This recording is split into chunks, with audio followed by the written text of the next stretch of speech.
The Journal of Jesse Smoke, Part 9, page 93, July 14, 1838. Another Sunday, and the singing of our morning services seemed more joyful. John Ross's words have given new spirit to us. A number of us in good health have begun making shelters for those too weak to build their own. Our leader is a full-blood man named Sam Black Fox, who is a member of the General Council. We have also formed a group to enforce temperance in the camp, with the help of 3 sympathetic soldiers, White Will among them.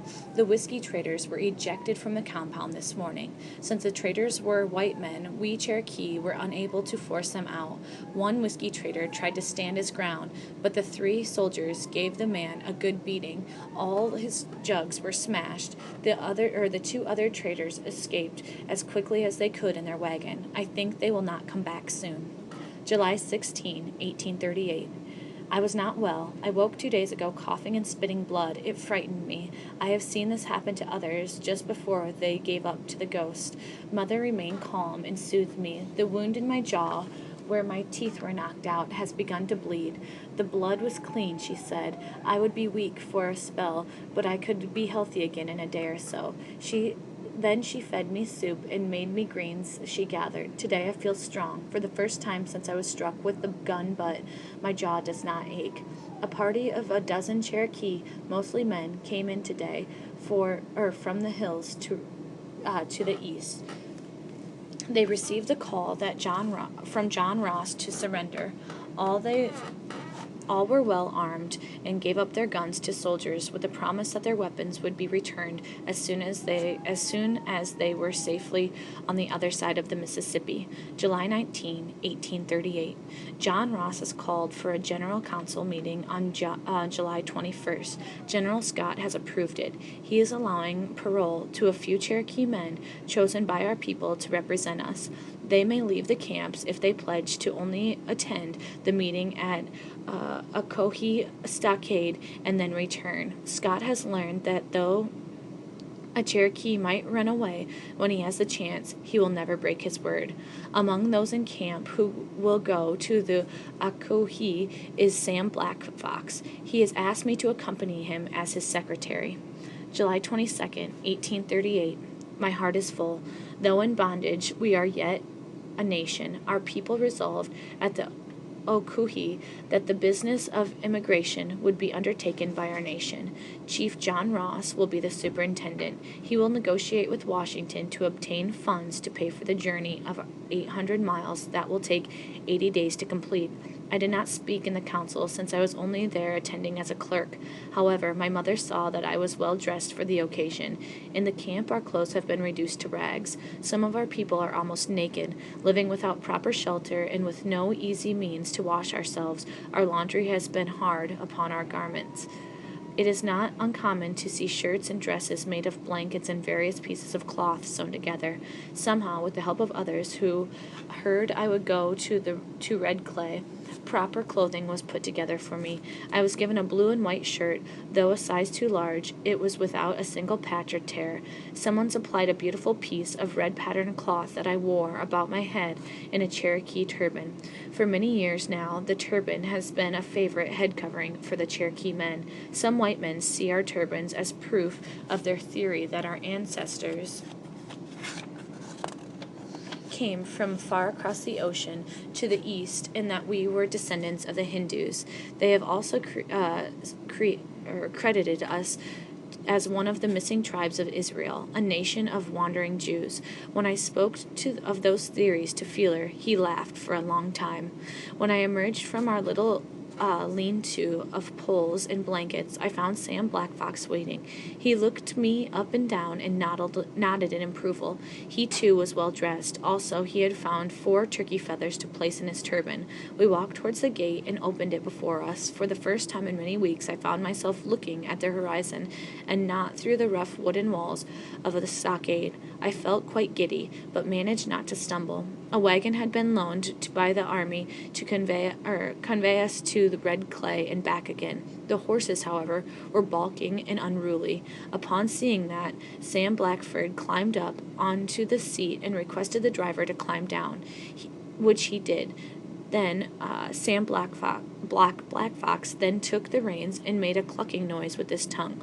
The horse pricked up in their ears and set off.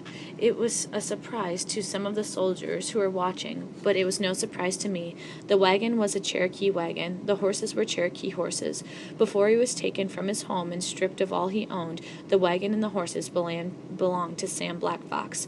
When we returned from Akohi, Black Fox handed the wagon back over to the army men. Then he pressed his face against the cheek of each of those 2 horses in turn, whispering something to them. Then, though I know not from where he got them, he produced 2 sugar cubes and gave one to each horse. For some reason, there were tears in my eyes as we walked back to the stockade. I found myself remembering our cussed old mule, Napoleon. For the first time, there will be much to do here. I will try to put down the main points of the council meeting in my journals as time permits. July 30th, 1838, Chief Ross turned in his estimation of expenses for our immigration.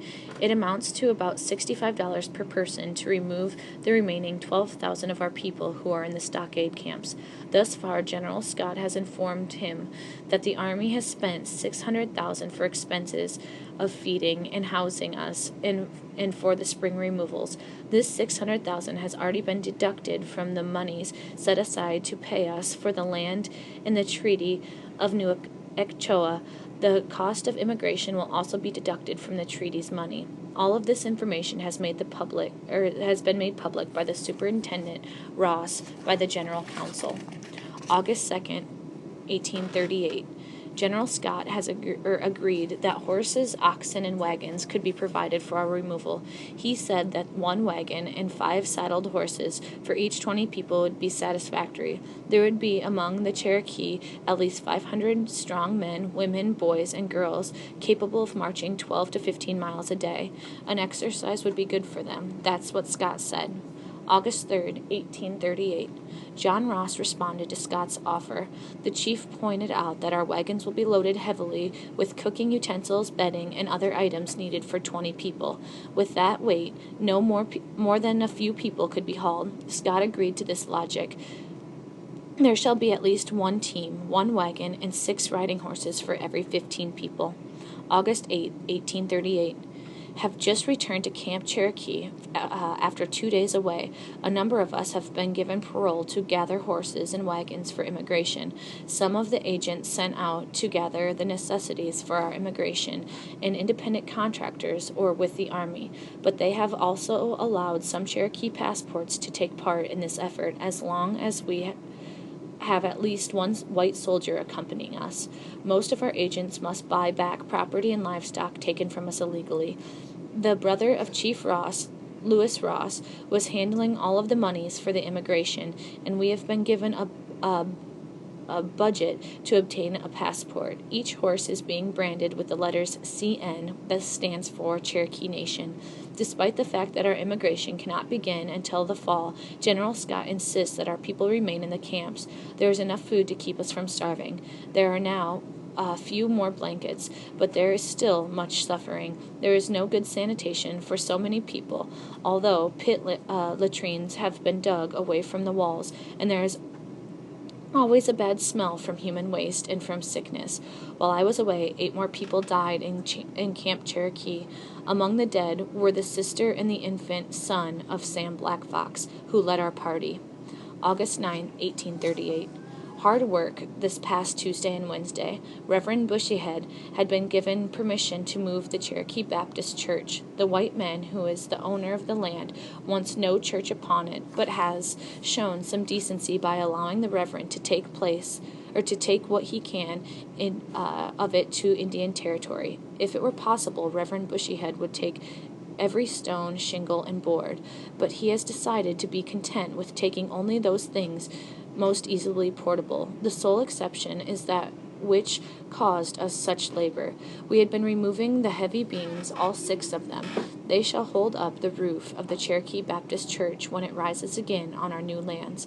I found myself in the group of laborers disassembling the church. Sam Black Fox, who was Baptist, asked if I might have time to help a little. Since the death of Sam's sister and his son, whose grave Sam insisted upon digging with his own hands, he was worked twice as hard as before. He must stop often because of a racking cough that shakes his whole body. There is no way I could refuse him.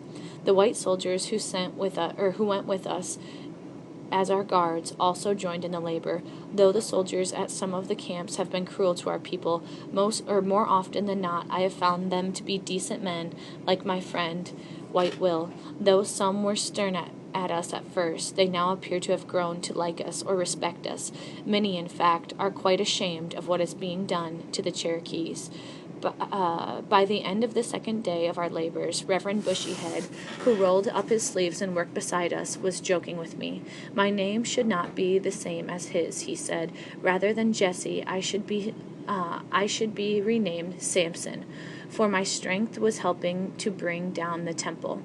I joked in return that perhaps his name should be Solomon, for he was not getting to rise up the temple of the Lord. Though I am not Baptist, Reverend Bushyhead enjoys conversing with me.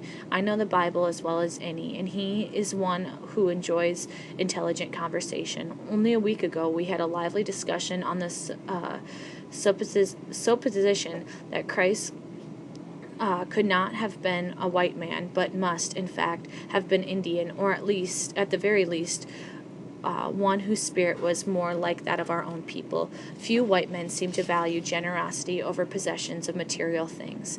Upon returning to our small corner of Niosum Camp, Cherokee, I asked my mother, bent over on a pot of squirrel stew hung above our little fire cooking, if she had noted any change in me. Did I appear larger and stronger? She allowed that I had, indeed, grown at least the width of 2 fingers in height. Despite the poor food in the camp, my shoulders had broadened. You look much like she said, and then my mother turned quickly, her back to her cooking without finishing her words, but not before I saw the tears in her eyes, like those that blurred my own vision. August 12th, 1838. I attend the services led by Reverend Jesse Bushyhead today to say farewell to Sam Black Fox. He died this morning. I helped Reverend Bushyhead dig the grave. After the burial was over, I sat, for how long I do not know, with one hand pressed against the soft earth, as I could again hold my friend's strong hand one last time. It was not easy to find the strength to stand. How hard is it to make new friends and then lose them? Some of our people now seem to have closed their eyes to the living. They wait only for the sight of their dead loved ones, who will come again and embrace them when they themselves has passed from the earth and gone to the next world. 14 died this week.